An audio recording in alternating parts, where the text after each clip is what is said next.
Hello students, welcome once again to my YouTube channel English Gurukulam. और मैं Chandrakant sir. आज हम लोग इस सेशन में CBSE class 10th first flight Amanda poem देखने जा रहे हैं। ठीक है, तो आप लोग ध्यान से देखिएगा और वीडियो पूरा देखिएगा ताकि कॉन्सेप्ट क्लियर हो।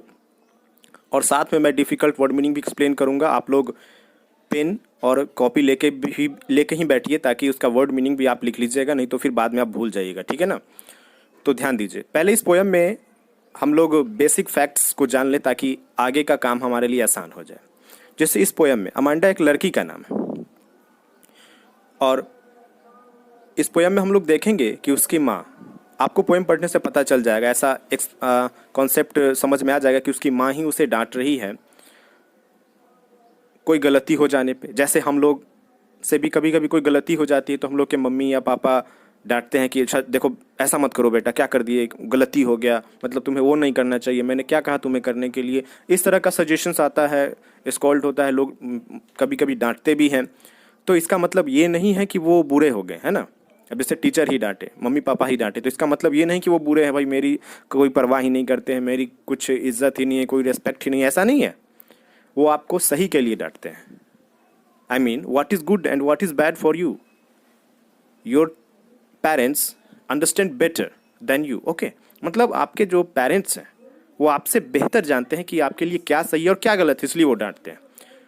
तो इसका मतलब ये नहीं कि वो बुरे हो गए, है ना। जैसे टीचर अभी बोलते होंगे कि देखो बच्चों पढ़ाई कर लो, बोर्ड एग्जाम आएगा, भविष्य में तुम्हें और भी ज़्यादा डिफ़िकल्ट वाले मतलब कंपटीशन के एग्ज़ाम फेस करना होगा। अभी से अगर बेस कंप्लीट नहीं होगा, बेस मजबूत नहीं होगा तो आगे प्रॉब्लम होगा। लेकिन बच्चे लोग को किसी को लगता है अरे क्या यार, मैं क्या सर बोल रहे हैं, उन्हें थोड़ा बुरा लग रहा होगा।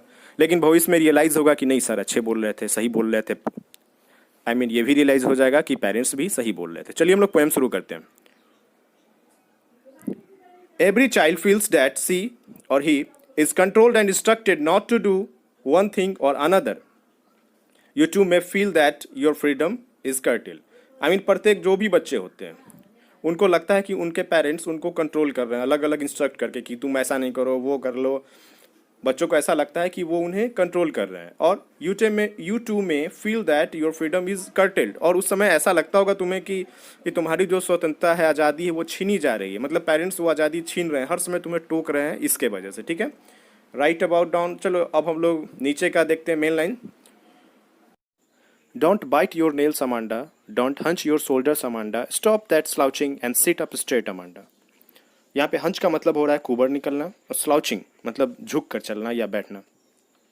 तो यहाँ पे अमांडा को बोला जा रहा है, ऐसा प्रतीत हो रहा है उनकी माँ ही बोल रही है कि ये क्या कर रही हो अमांडा, अपने नाखून को काट रही हो, मतलब दांतों से। जैसे बच्चे लोग प्रायः ही दांत से काट लेते हैं नाखून को, तो वही उसकी माँ बोल रही है कि ये क्या कर रही हो अमांडा, ये कोई काटने की चीज़ है दांत से, तुम्हें नील कटर यूज करना चाहिए था। मतलब उनकी माँ का ऐसा सेंस आ रहा है।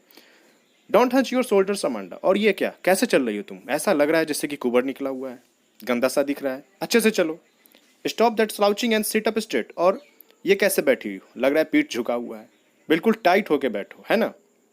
मतलब उनकी माँ बोल रही है फर्स्ट पैराग्राफ में अमांडा को, ये कैसे, क्या कर रही हो अमांडा, तुम अपने नाखून को अपने दांत से काट रही हो, और ये किस तरह से चल रही हो तुम, कितना गंदा सा दिख रहा है, लग रहा है जैसे कुबर निकल गया है।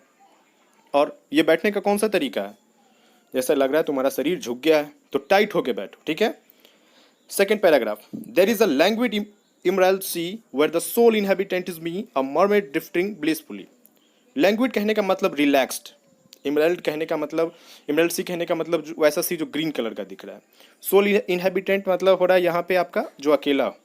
और मरमेड तो पता ही है कि मरमेड एक मतलब वैसी लड़की होती है जो काफ़ी खूबसूरत दिखती है और सिर से लेकर कमर तक वो लड़की जैसी होती है, लेकिन कमर के नीचे का भाग मछली जैसा होता है ना। और ड्रिफ्टिंग ब्लिसफुली कहने का मतलब मूव्ड स्लोली।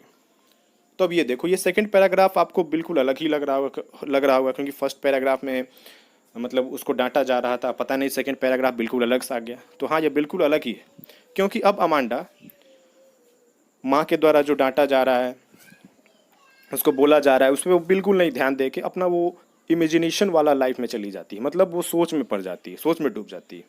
और क्या सोचती है वो सोचती है there is a language emerald sea where the sole inhabitant is me a mermaid drifting blissfully, कि मैं बड़े आराम से एक शांत हरा कलर का दिखने वाला समुद्र में हूँ और मैं बिल्कुल अकेले हूँ, वहाँ पे और कोई नहीं है, और मैं एक मरमेड के रूप में वहाँ आराम से तैर रही हूँ। ठीक है, आप फिर से सुन लीजिए। मतलब वो सोच रही है अमांडा कि अभी मैं एक शांत हरा कलर का दिखने वाले समुद्र में हूँ, बिल्कुल अकेली हूँ, और मरमेड के रूप में मैं वहाँ बड़े आराम से बड़े प्यार से तैर रही हूँ, मुझे टोकने वाला कोई नहीं है। चलिए आगे देखते हैं। Did you finish your homework Amanda? Did you tidy your room Amanda? I thought I told you to clean your shoes Amanda. अब यहाँ पे देखो वो फिर अपने ख्याल में डूबी हुई है, और यहाँ फिर से उसकी माँ उसे टोकती। क्या कर रही हो अमांडा? क्या तुमने अपना होमवर्क किया? अपने कमरों को साफ किया तुमने? और फिर उनकी माँ बोलती है, अमांडा की माँ, और मैंने और भी कुछ कहा था तुम्हें करने के लिए, अपने जूतों को साफ करने के लिए अमांडा, की कि नहीं वो सब? ठीक है, फिर आगे देखते हैं हम लोग। अब फिर से अमांडा देखो वो फिर मतलब इधर ध्यान न देते हुए फिर वो कुछ सोचने लग जाती है।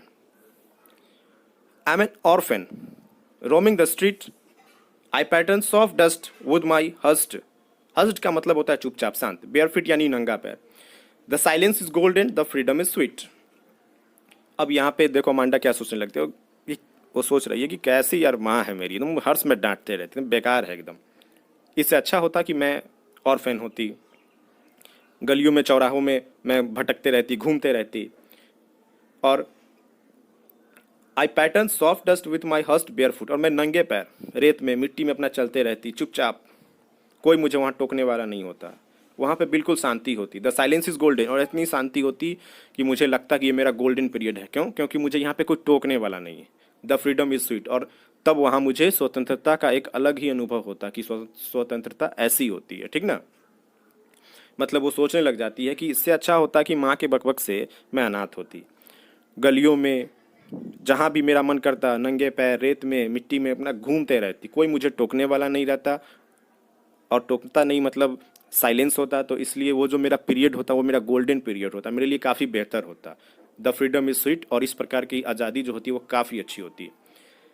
Don't eat the chocolate Amanda, remember your acne Amanda, will you please look at me when I am speaking to you Amanda. अब देखो फिर उन अमांडा की माँ क्या बोल रही है उससे, क्या कर रही हो अमांडा, मैंने मना किया नहीं ये चॉकलेट नहीं खाने के लिए, मत खाओ ये चॉकलेट, और याद रखो तुम हमेशा बोलती हो कि एक हो जाता है मम्मी, है ना, चॉकलेट खाओगी तो एकन हो जाएगा, फिर मत आना मेरे पास कहने के लिए मम्मी मम्मी मुझे एकन हो गया, है ना, मतलब कील मुहासे हो गया, तो मना किया है चॉकलेट मत खाओ।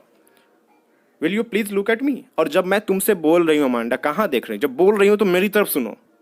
कौन बोल रही है? उनकी माँ उसे बोल रही है कि जब मैं बोल रही हूँ तो ना मेरी तरफ देखो, ना एक थप्पड़ लगा दूंगी मैं, है ना।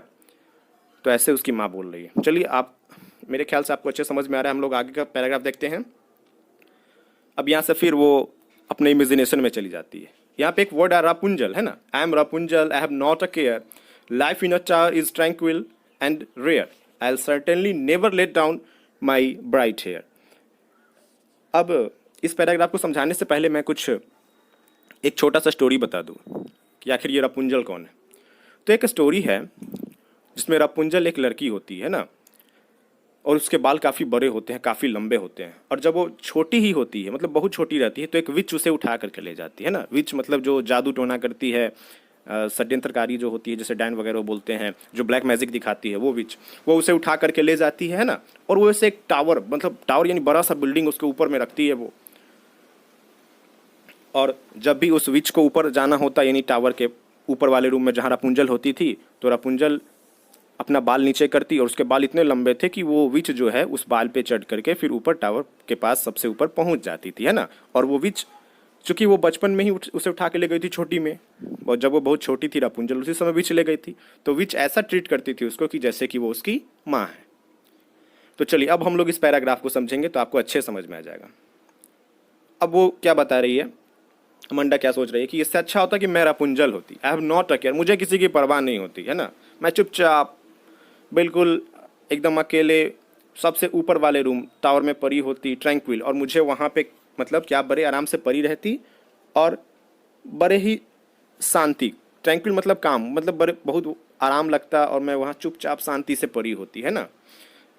I will certainly never let down my bright hair, और अब यहाँ पे देखो ये बात क्यों कहा जा रहा है। जैसे कि मैंने उसमें बताया भी कि वो विच को ऊपर आने के लिए अपना बाल नीचे करती थी, रापुंजल। तो ये यहाँ पे अमांडा ये बता रहा है कि मैं रापुंजल होती तो, लेकिन मेरी माँ के लिए मैं अपना जो बाल नीचे नहीं करती ताकि मेरी माँ ऊपर ही नहीं आए और मैं वहाँ आराम से परी रहूँ। मतलब इससे ये पता चल रहा है कि वो कहीं ना कहीं थोड़ा ज़्यादा ही परेशान है अमांडा अपनी माँ के बिहेव से, है ना। आगे हम लोग देखते हैं। Stop that sulking at once, Amanda. You are always so moody, Amanda. Anyone would think that I nagged at you. अब यहाँ पे देखो सल्किंग आ रहा है। सल्किंग कहने का मतलब होता है मेकिंग एन इडियट फेस। मतलब जैसे कि कोई किसी को यदि डांट देता है तो कैसा उसका चेहरा हो जाता है, बिल्कुल लाल लाल एकदम, मतलब से लग रहा है कि, और आंख एकदम बड़ा बड़ा, सिर मतलब अपने सिर को नीचे झुका लेती है एकदम चुपचाप, और बेकार सा चेहरा लगने लगता है एकदम लाल लाल। और यदि आप फैन में भी बैठे हुए हैं तो भी आपको पसीना आने लगता है ना। तो उनकी माँ बोलती है कि और ये कैसा चेहरा बना के घूम रही हो तुम घर में, बेकार सा चेहरा, लग रहा है कि कोई तुम्हें, मतलब जैसे तुम अपसेट हो किसी बात से। You are always so moody, और तुम हमेशा इतनी ही सरी हुई सी रहती हो अमांडा, क्यों ऐसी रहती हो। Anyone would think that I nagged at you Amanda, और तुम्हें कोई देखेगा तो पता है क्या कहेगा, कहेगा कि जैसे कि मैंने तुम्हें डांट दिया है जिसके वजह से तुम्हारा फेस ऐसा सरा सा हो गया है ना, आई मीन मूडी हो गया, ठीक है। तो आई होप बच्चों आपको अच्छे समझ में आया हो, और मैंने इसका वर्ड मीनिंग भी एक्सप्लेन किया है। तो आप लोग घर पे इसको एक बार रिवाइज कर लीजिएगा, और वीडियो को अंत तक, कोई भी वीडियो को आप ज़रूर देखिए ताकि आपका कॉन्सेप्ट क्लियर हो, ठीक है। और यदि आप चैनल पे नए आए हैं तो इसे सब्सक्राइब ज़रूर कर ले और बेल आइकन को प्रेस ज़रूर कर ले ताकि आने वाली जो भी वीडियोज़ होंगी वो आप तक सबसे पहले पहुँचेंगी। Thank you.